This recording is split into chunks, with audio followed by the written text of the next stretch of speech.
afternoon, sports fans from all around the globe. I am your host, Jeff Dawson, East Coast Sports Investors, and this is your closing bell for Tuesday, July 5th, 2022. Myself and Scott here to break down the full slate of MLB action.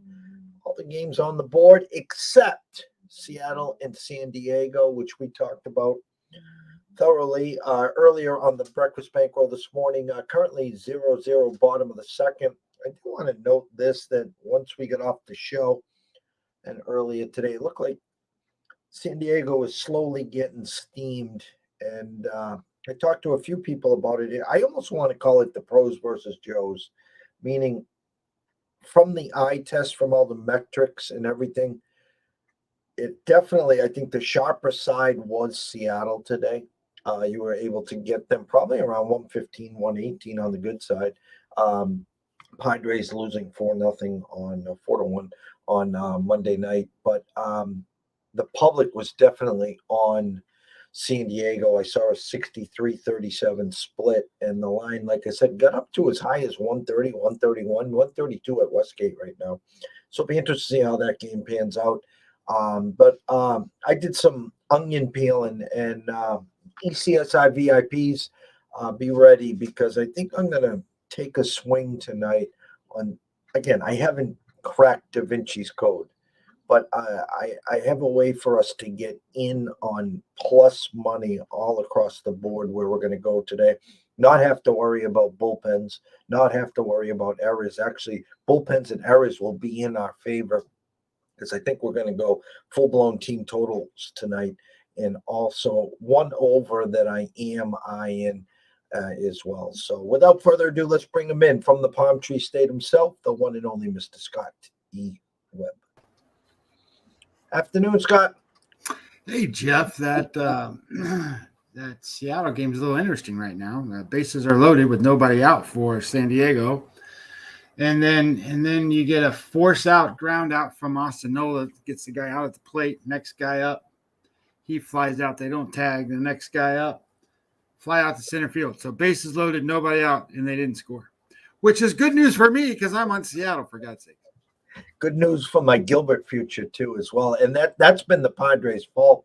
It just, I'm not calling them the Miami Marlins, or actually, you know who leads the league? I can't even say the Marlins are the worst this year. I'm going to say the Phillies. Phillies get more guys on second and third, first and third, no outs, one outs, and don't find a way to score, especially when I got them first five. And they fit into that softball team in the fielding category as well. So we're here.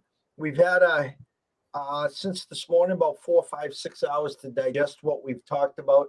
You sent me something. I don't know how it's going to come up here, so I'm going to just pull it up here to see if it works.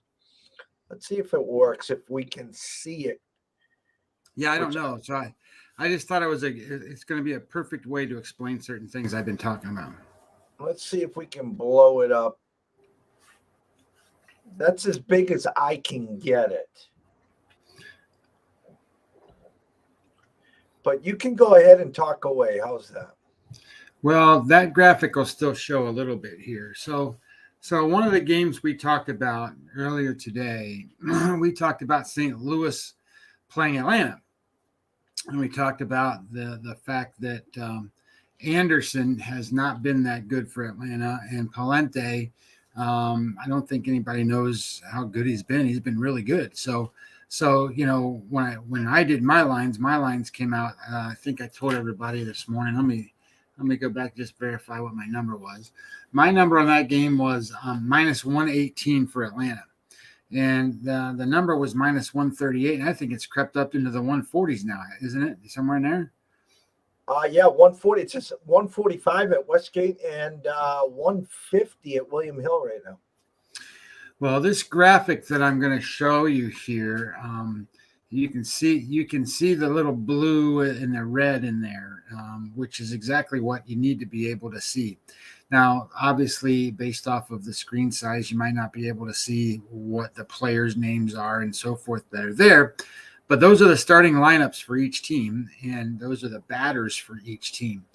And what's kind of cool or what's kind of interesting here is on the left-hand side where you see the Cardinals, there's some darker blue there. That's two columns, and those two columns represent the exit velocity and the hard hit rate of the batters. And you can see that when you go down through there, there's only one player that's red. Only one. Red is good, by the way, on this chart. Blue is not good, by the way, on this chart. But I don't really look at exit velocity. Hard hit rate's kind of a good thing to look at, but exit velocity maybe not so much. But the next one over from that, so those two very dark blue ones, and then there's another column, and that column is the third column. I know it's kind of hard to tell the columns, but theoretically, you can still see there's only one red one, and there's like one pink one in there for St. Louis. And the red one is the dark red one there that stands out is Paul Goldschmidt. And what you're looking at is ex-WOBA number. Now, the ex-WOBA number is based off of what they're doing with swing rates and exit velocities and so forth. And that's a predicted measure of how they're going to hit in tonight's game and against that pitcher. So what's pretty cool here is Goldschmidt looks like he's going to be pretty good. Arenado looks like he might be average to just a little bit over average. Those are the only two guys. Everybody else is either below average or cold. And the graphic certainly shows that 100% all the way through. You can see all the blue compared to all the red. Now, if you flip the script and you put it over to the Atlanta Braves side, holy shit, Jeff, look at all that red. There's red everywhere. So when I sit here and I go down through these games and you'll hear me say, well, this team's got two guys that are offensive WAR over one or over two or whatever. This is what I'm talking about. This is a little different metric to be looking at it through, but this is kind of the idea in the visualization that I'm talking about in regards to the difference, and it's plain as day. You can see it as clear as it is crystal. The Atlanta Braves in this particular spot have five guys that are all in the red, and they're not just in the red, they're pretty deep red here on a lot of categories. So offensively, they're in great shape. So that means that St. Louis's pitcher has to be awesome tonight. Not good. He has to be awesome because Atlanta's moving and hitting. Palente is off of a game score 66. He's thrown 3 starts. That was the best start he's ever had so far as a major leaguer. And typically when somebody does that, I tend to believe that they're going to be pretty good. But I also tend to believe he's not going to be – it shouldn't be expected that he's going to go out and have that same performance the next night. So that tells me that I think Atlanta's probably the right side here because the offense is so much more dominant than St. Louis's offense. You have so many more ways to get guys on base and so many more ways to score runs with Atlanta than you do with St. Louis, even though the pitcher for Atlanta has not been good. Now, having said that, he's also off a game score 9. And I love it when these guys are off single-digit numbers because the bounce back is huge. So this is one of those spots here, Jeff, where I wanted to see if maybe I could illustrate in a clear design style graphic what I talk about. But it's a visual statement as opposed and as to go along with what I said. So hopefully that come across halfway decent. I think it did. So what now I guess my question to you, because this was one of the games that I was going to try to get creative and move off of, because I like I said, I wanted to go elsewhere today in some of these ways to look at the game. So early on today, you were talking that you were leaning St. Louis. Now, are you saying you think actually Atlanta's the right side now? Yeah, I think so. I think St. Louis has a big hill to climb. That doesn't mean that they can't win the game. I just think that you're going to get a good performance out of Anderson because of what Anderson pitched his last time out. I think that you've got Acuna, Swanson, Olsen, Riley, and Ozuna. Those were all the red hitters, and of course, when you talk about red hitters, sometimes you get a red hitter that's a guy that's somebody that doesn't play a lot, or a guy that's batting seventh in the lineup, and he's not a key member. Well, those 5 guys are the key members for the Atlanta Braves. So that tells me that the guys that are on the average to below average side, if they just get on base, they're going to get driven in. So I look at it like offense can dictate where to go. So there used to be a guy that did this stuff, and he was very similar to what I looked at. And I always used to get to a point where I would go, dude, you're doing everything right, except you're not looking at offense. All you're doing is grading the starting pitcher. And all I can tell you is there's way more to handicapping a baseball game than the starting pitcher. Because in this particular case, you got a team of hitters against a team that has 1 or 2 guys that can possibly do it.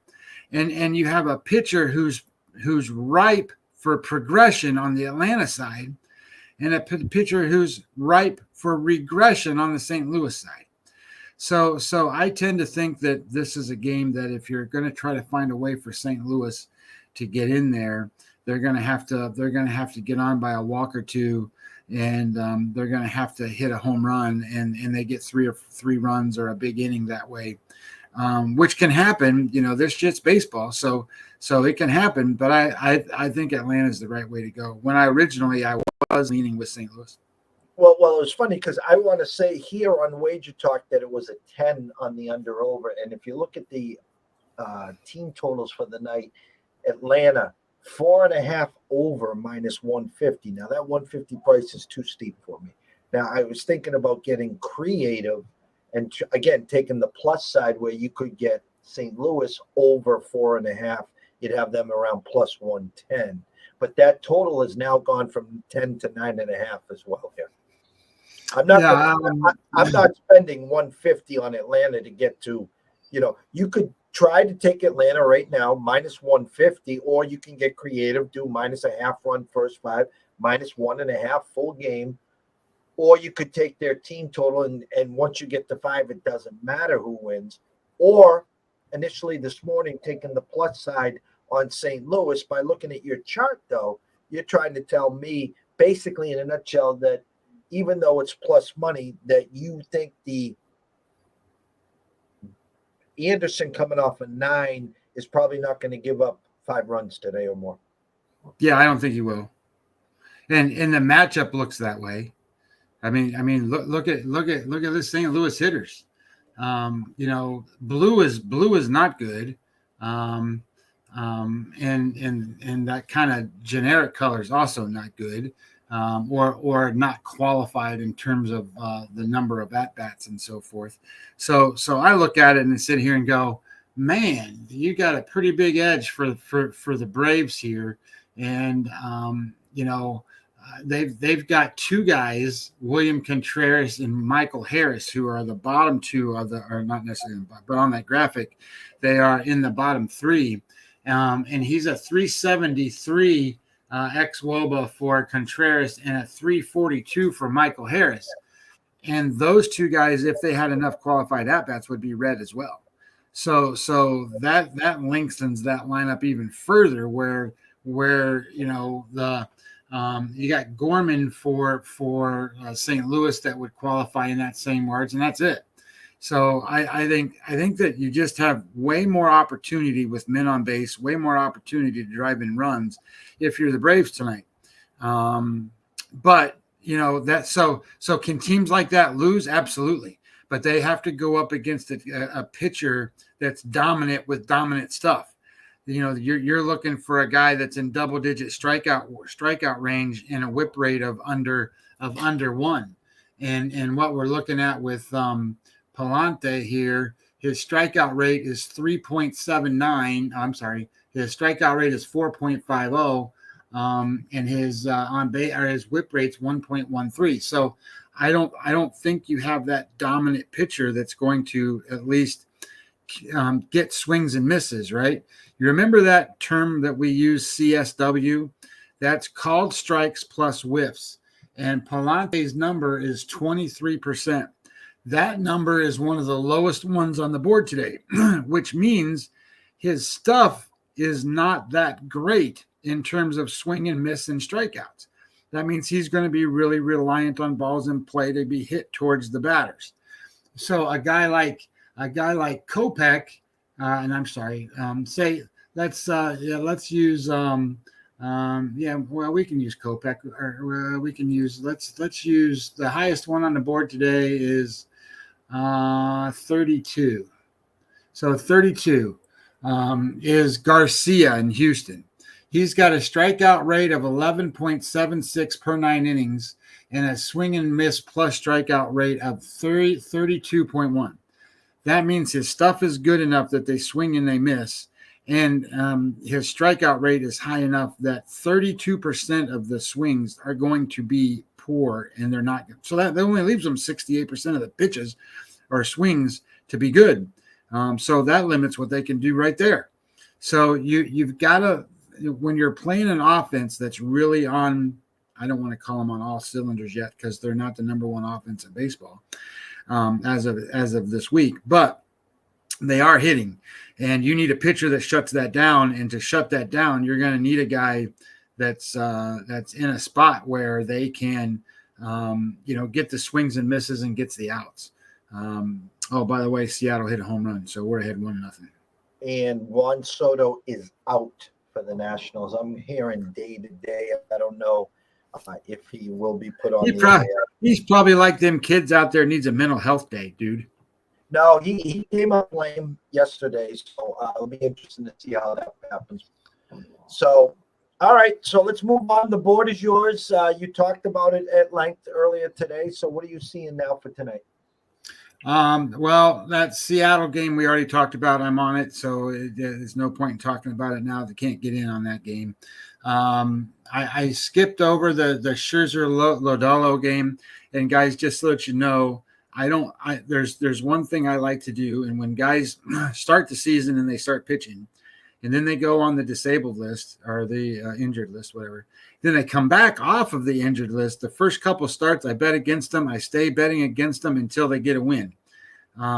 These are two guys that are doing that. So there's no way I'm going to be going to the board trying to bet either one of these two pitchers.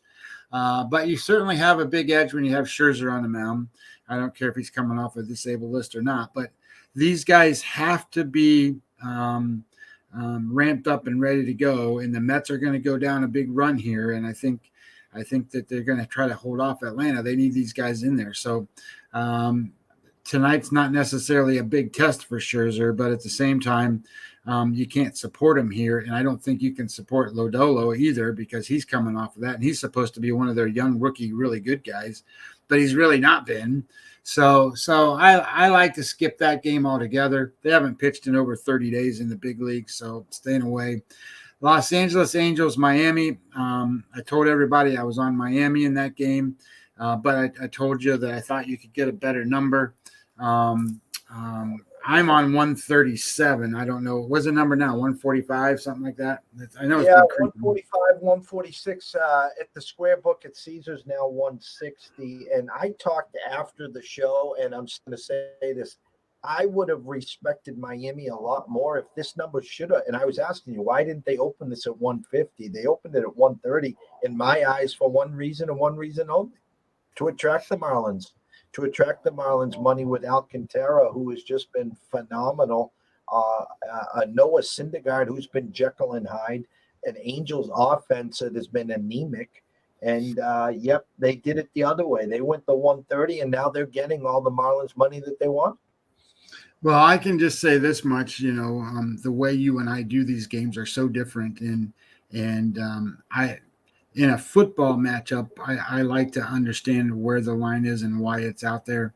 And in a baseball game, I could care less. I make my own number, and I wagered to that number. So my number was 200. And I told you that when we went over that big, because that was a big number, I went over that whole thing about Alcantara being the best pitcher in Major League Baseball, and that he had the biggest RA WAR number. And I'm going to support that. I'm going to bet that. And my number was, I told everybody this morning, up to 150 was good. So anyway, that's just the way we do it. We do it differently. And that's what I think. So let's put it this way. Everybody viewing, everybody watching, that's why Jeff and I do these shows, is because there's more than one way to skin a cat. Jeff's viewpoint and my viewpoint aren't always the same, and certainly aren't always thinking alike. His idea makes sense. My idea makes sense. So it just depends on what you believe in and how you do it and what you do and so forth. So we're not here to tell you that he's better than me or I'm better than him.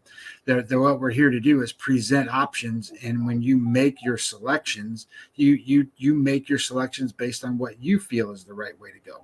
And because there's a lot of different ways. I hear guys on the radio, all they do is talk about how this pitcher does against a left-handed lineup and how this pitcher does against a right-handed lineup. I don't think I've ever mentioned that one time. And I won't probably ever mention that, because I don't believe in that theory. So anyway, all that being said, it's an interesting way to have a show like this where we have a dichotomy of viewpoints, and based on the dichotomy of viewpoints, you end up with plays or you don't end up with plays. I'm on Miami. I'm not opposed to that, but I will tell you that I think Syndergaard's getting a lot of respect from the book, and maybe rightfully so. His last two starts statistically don't show well, but that's I think has more to do with how they managed his innings and what they did with him. So, for example, 2 starts ago, he lost to the Kansas City Royals, but he went into the 7th inning. It was a tie game, 2-2. And then in the 7th inning, they let him go back out there, and when he got back out there, he got in trouble. And he ended up giving up 5 runs. Well, theoretically, they probably should have taken him out before that inning, and that's where they lost the game in that specific one. And then the time before that, he pitched against the White Sox. And he pitched 7 strong innings again. He was ahead 2-0, and then through 6 it was 2-2, and then again they left him out there to go into the 7th inning. And when he went out there in the 7th inning, he gave up the 3rd run, and that was it. So his data and his numbers could probably show better. So Syndergaard's numbers are not as bad as maybe what they appear to be, but I think Miami's the right side here, and that just goes to show too. I've got this game where if I were to go pull up the same data metrics that I just showed on that St. Louis game that we have on this game, one of the things that you'll see is, and it's kind of interesting, is that the Los Angeles side has Trout, Ohtani, and Ward kind of in the red, and Cooper in the red for Miami, and that's it. So the difference, though, is I'm betting on the best pitcher in baseball, or what I feel like is the best pitcher in baseball, and that's what the data is telling me. And I'm also betting against right now the 29th rated offense and the 27th rated bullpen.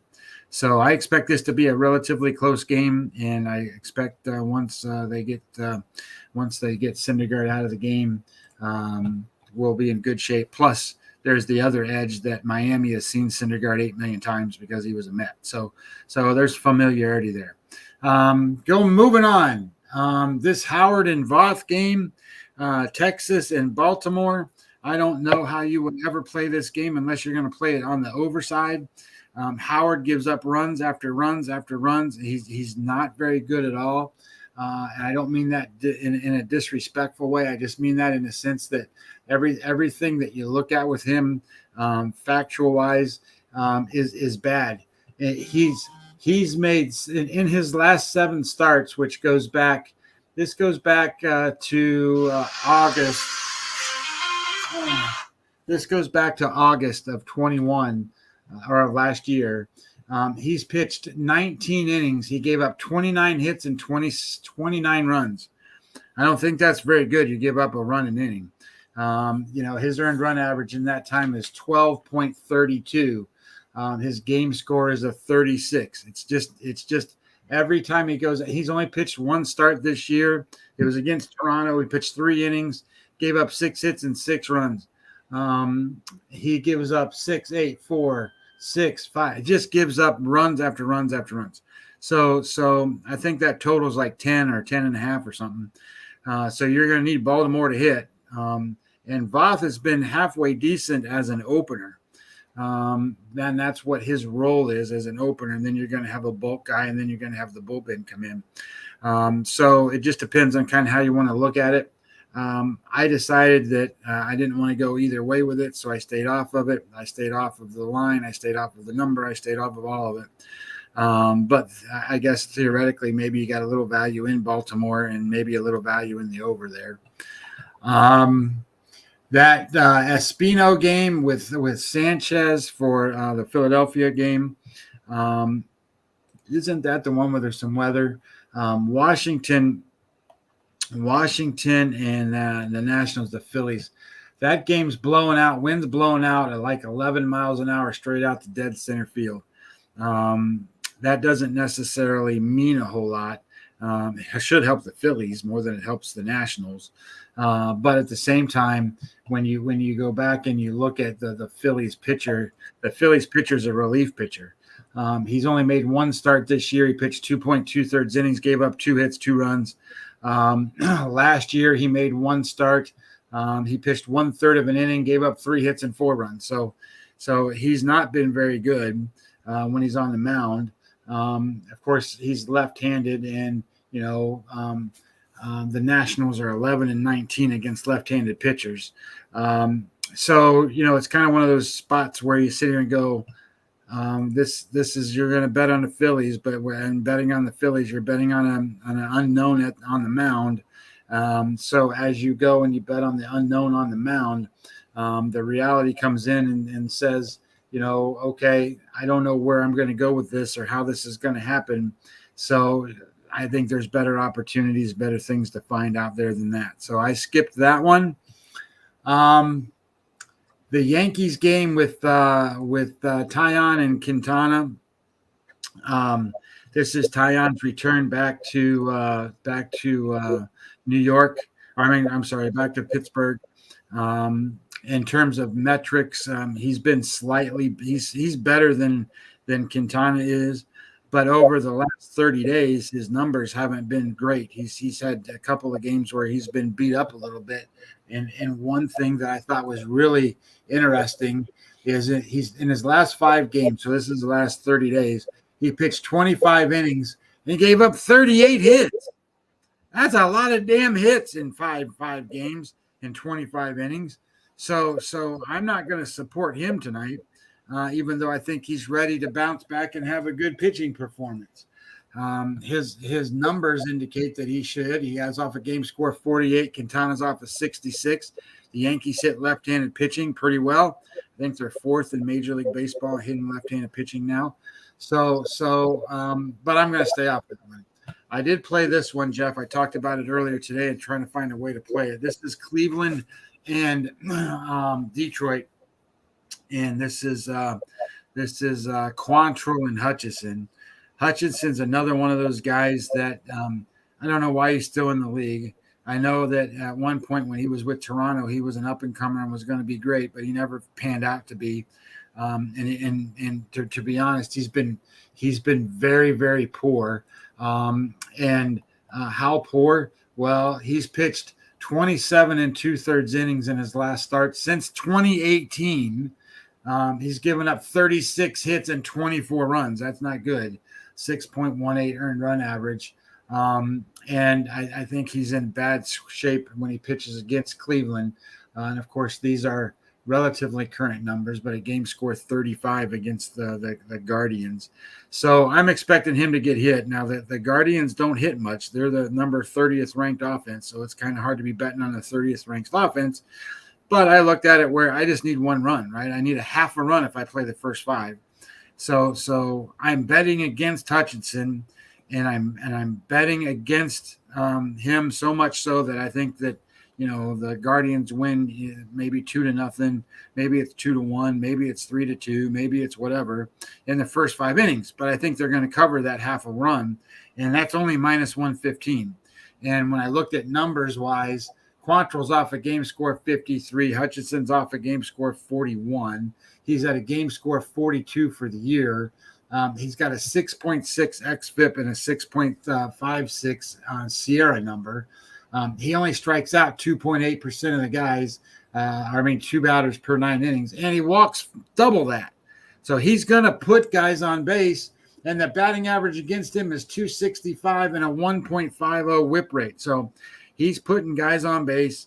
He's allowing guys to get on base. He does not have a big swing and miss number. It's 20.7, which I think is the lowest one on the board today, is CSW. So I think balls are going to get put in play. I like the idea that Cleveland can put balls in play. They don't strike out. This is a team that doesn't strike out. So I think that puts a lot of onus on Detroit to have to score to keep this game competitive. Can they? Well, they're facing Quantrill, so anything's possible. So it's one of those kind of mixer-uppers, but I like the idea of being able to badger Hutchinson, he's no good. Then you got Springs and Pivetta in that Tampa Bay and Boston game. I was looking at that earlier thinking, oh my gosh, this is a spot where maybe you want to take the Rays on a bounce back. But after I saw that Boston, I think, is 14-4. Didn't we say that, Jeff, this morning? Yes. They're 14-4 against left-handed pitching. So that shuts that out right now. There's no way I'm going to jump on that and go after Tampa Bay in that spot. So I think in my mind there's a dichotomy of actions. So I'm just going to skip it. I'm going to pass on that game and move to the next one, which I just talked about, St. Louis and Atlanta. That one is Anderson's off a game score 9, Palante's off a game score 65, and we just talked about the offenses and all that stuff.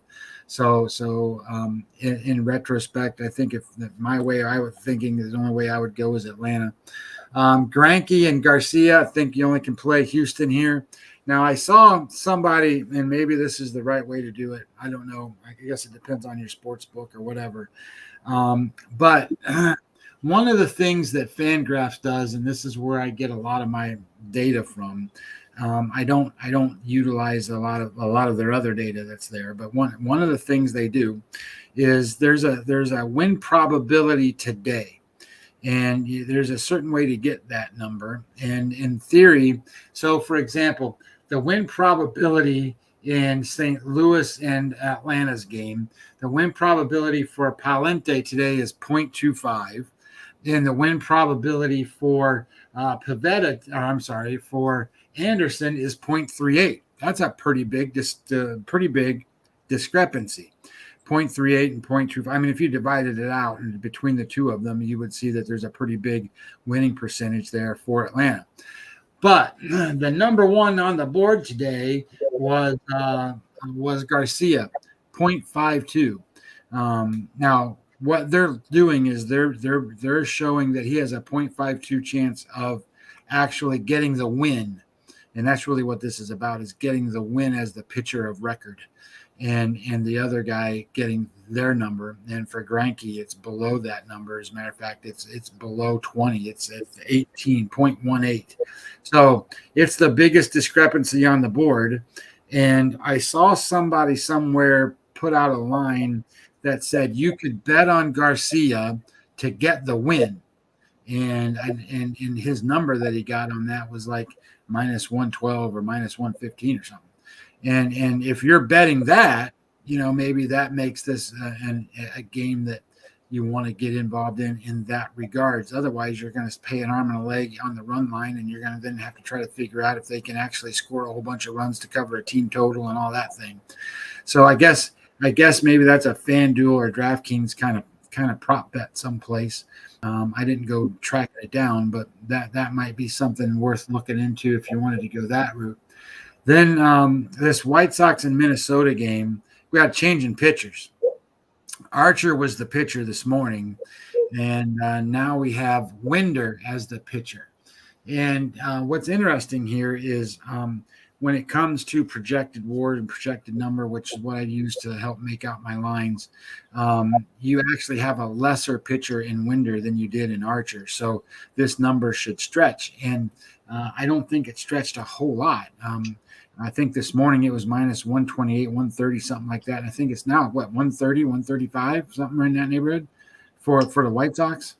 It really hasn't even moved. If anything, it looks like it's dipped down with the pitching change. Well, there you go. So then you plug in Winder. Winder's only made where is he? He's made like 3 starts. Well, I don't even think he's done that. I'd have to go back and double check. I just put in his numbers to get his number. He's been good when he starts. He's got a game score of 60 on the season. However, he's been spot starting at the best. He's been starting here and there, and then goes back to the minor leagues for, 3-4 weeks, then comes back up. He made a few starts in a row back in May, but he's not a strikeout guy. His strikeout rate is 1.5. That's not very good. That means balls are going to be put in play, and I like the White Sox here even more. So I played the White Sox Kopech minus 128. You got a better bullpen right now with the White Sox at number 5. Minnesota's is number 9. And when it comes to the offense, the White Sox are slightly better right now. They rank. Where's my number? I didn't write it down, but I did look. They are White Sox are number 16.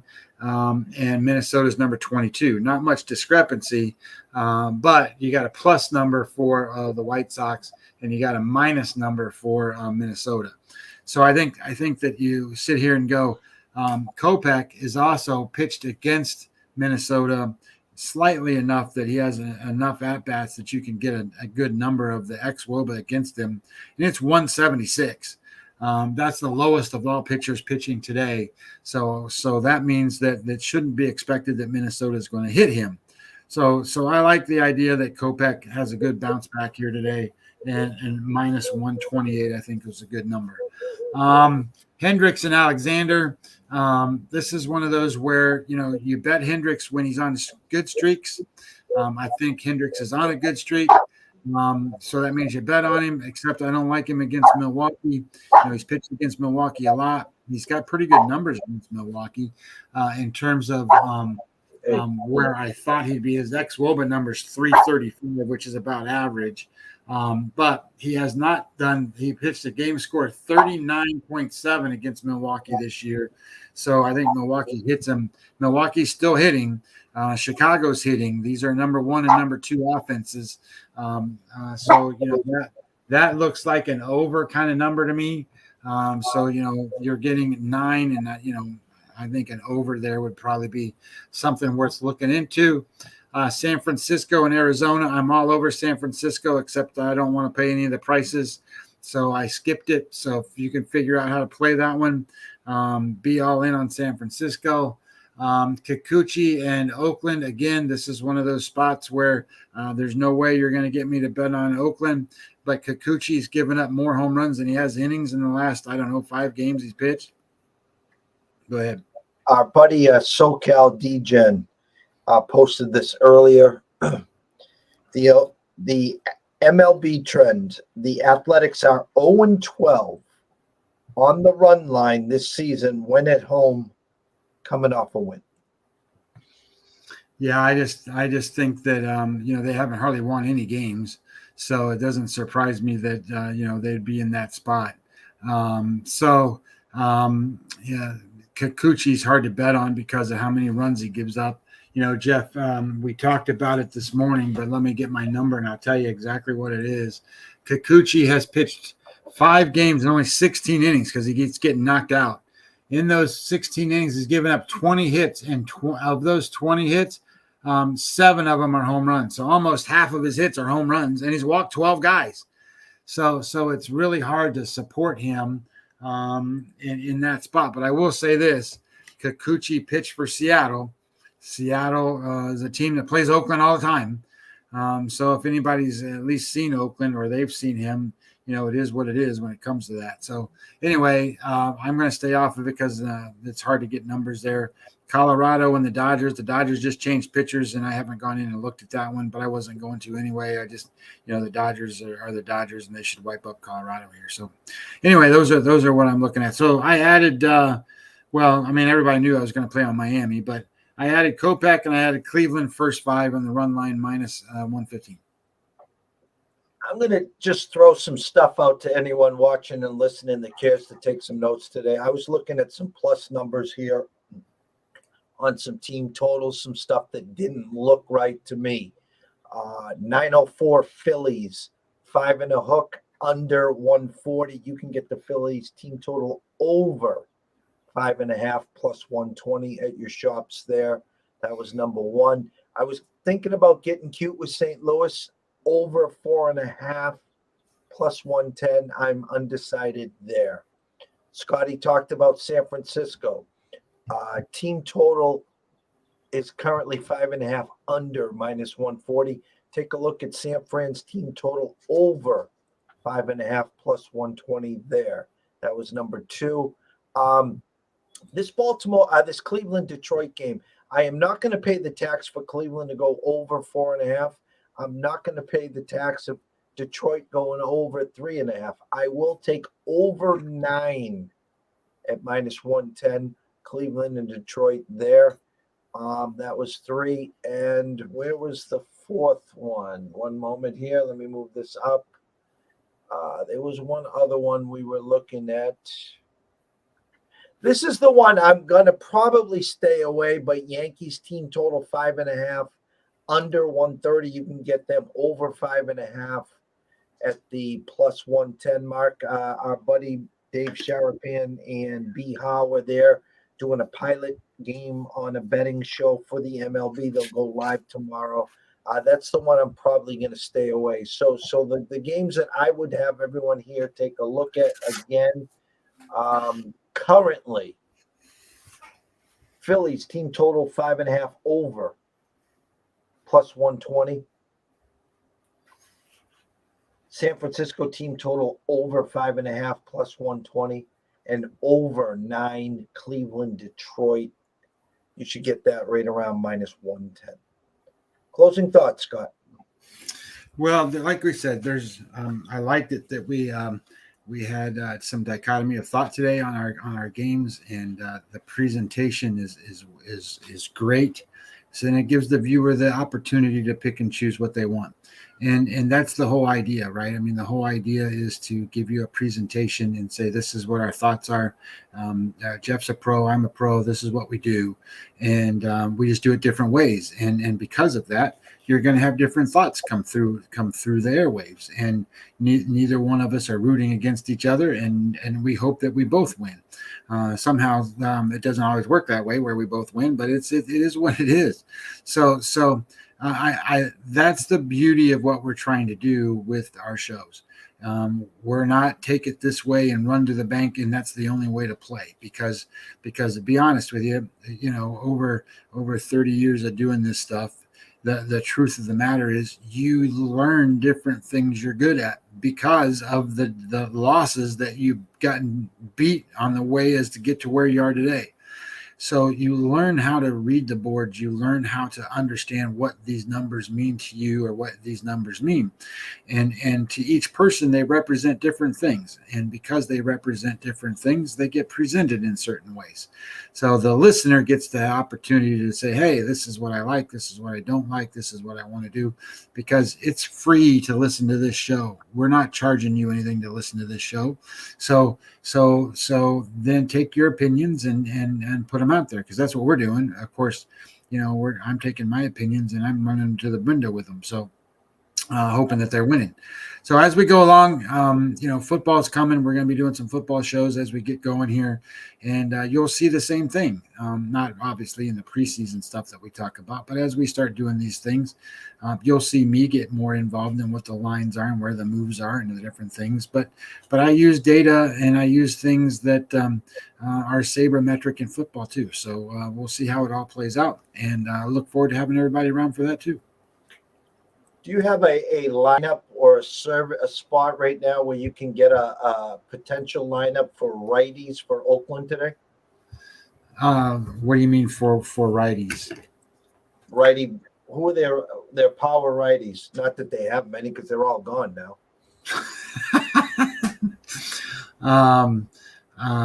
I can get some numbers for you. Hang on one second. Let's go here. Let's go there. And then let's go here and go. Who are they? The A's, right? The A's. The A's. Okay. And then we want to go down here. Okay. The A's starting lineup normally against right-handed pitching. Tony Kemp. No. Gilbert's a lefty, so I want the righties. Oh, you want against Kikuchi's a lefty, correct? Yeah. Kikuchi's a lefty. Yeah, so I want the power homers for the right side. Yeah, but why is it not letting me switch these things over? Oh, this is great. So,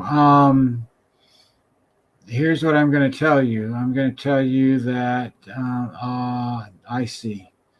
Okay, so Tony Kemp and Seth Brown play against right-handed pitchers. Betancourt and Pinder play against left-handed pitchers. That will be your difference in terms of who's playing. So Betancourt and Pinder should be in the lineup tonight, and Brown and Kemp should not be. So I'm just trying to pull up a prop for you guys. Give me 1 second here. Props. And then you got one switch hitter in the lineup, and everybody else should be right-handed. So give me the usual lineup for Oakland. The usual lineup is Kemp, Laureano, Seth Brown, Sean Murphy, Stephen Piscotty, Sky Bolt, Elvis Andrus, Sheldon Nuis, and Nick Allen. And tonight's lineup should have Christian Betancourt, then Laureano, then Pinder, then Murphy, Piscotty, Bolt, Andrus, Nuis, and Allen. None of your household names that's for sure. I was looking. Who's their leading homer for them right now? I think it is. Let me switch over to a different thing here. Oakland. You just got a 3-run bomb by Seattle, 4-1. The home run leader for the Oakland A's is Seth Brown with 10, and Sean Murphy has 9, and then they fall all the way down to 5. And both of those will be in the lineup, you're saying? No, I don't think Seth Brown's going to play because he looks like he might be a splits guy, but that's looking at roster resource for that information to tell me that.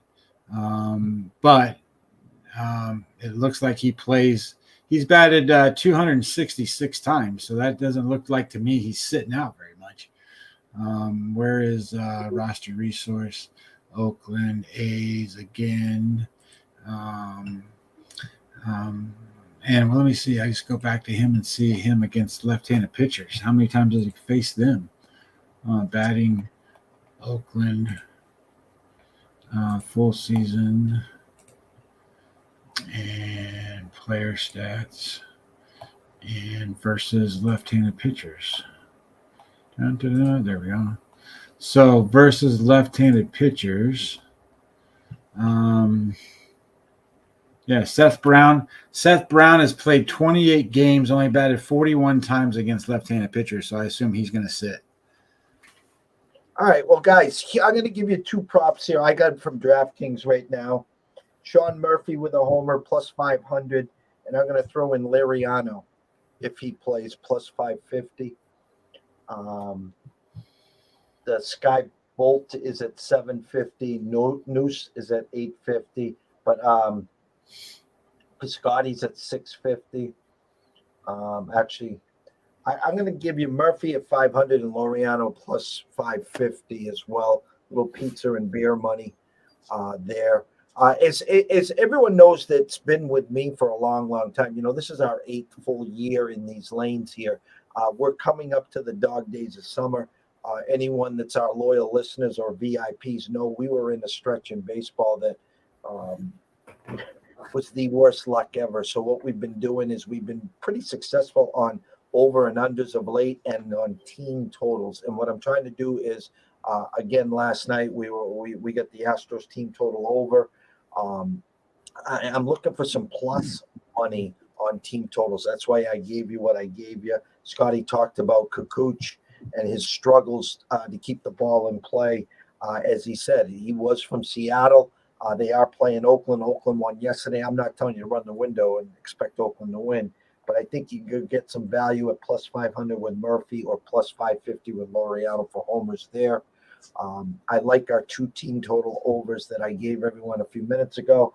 I like the over in Cleveland. Again, I'm not going to run to the window and bet Atlanta team total over 4.5 at minus 150. I'm not going to do that. I look at people on social media in our lanes on gambling Twitter running out all these winners plus minus 160, minus 170, minus 180. But you don't see them post the losers, and those things add up real quick. And I'm not here. Listen, I know juice is only juice if you lose. I get that, guys. But I don't need to handle the emails, the direct messages, when you play those and they don't come in. If you looked and bet the Dodgers every game this year, you're losing money or you're about even. Okay? So they do add up, guys. Trust me on that. So, anyways, two people, two experts, two guys between us that have about 70 years of experience just trying to show you both sides of the game here. Can't thank you guys enough. Tomorrow at this time, it's a short week in this regards. Everyone is not committing on guests. I know I'll have Andrew on tomorrow at 1 o'clock. We'll be talking CFL. I know Friday we'll have Dan on at 2:30 talking Premier Lacrosse. I'm waiting on some confirmations from B2B, from Dubsy to talk some Scottish Open and some golf. But other than that, just keep an eye on our timelines, and we'll be doing some breakfast bankroll and some closing bells all week. Tentatively landing 9:45 a.m. in Vegas on Saturday for the World Series of Poker main event. Doing some NBA, Summer League, and some good stuff all throughout the week. So from myself, Jeff Dawson at EC Sports Invest, from Scotty Webb at Webby 20 MLB, we wish everyone a blessed evening. Have some fun.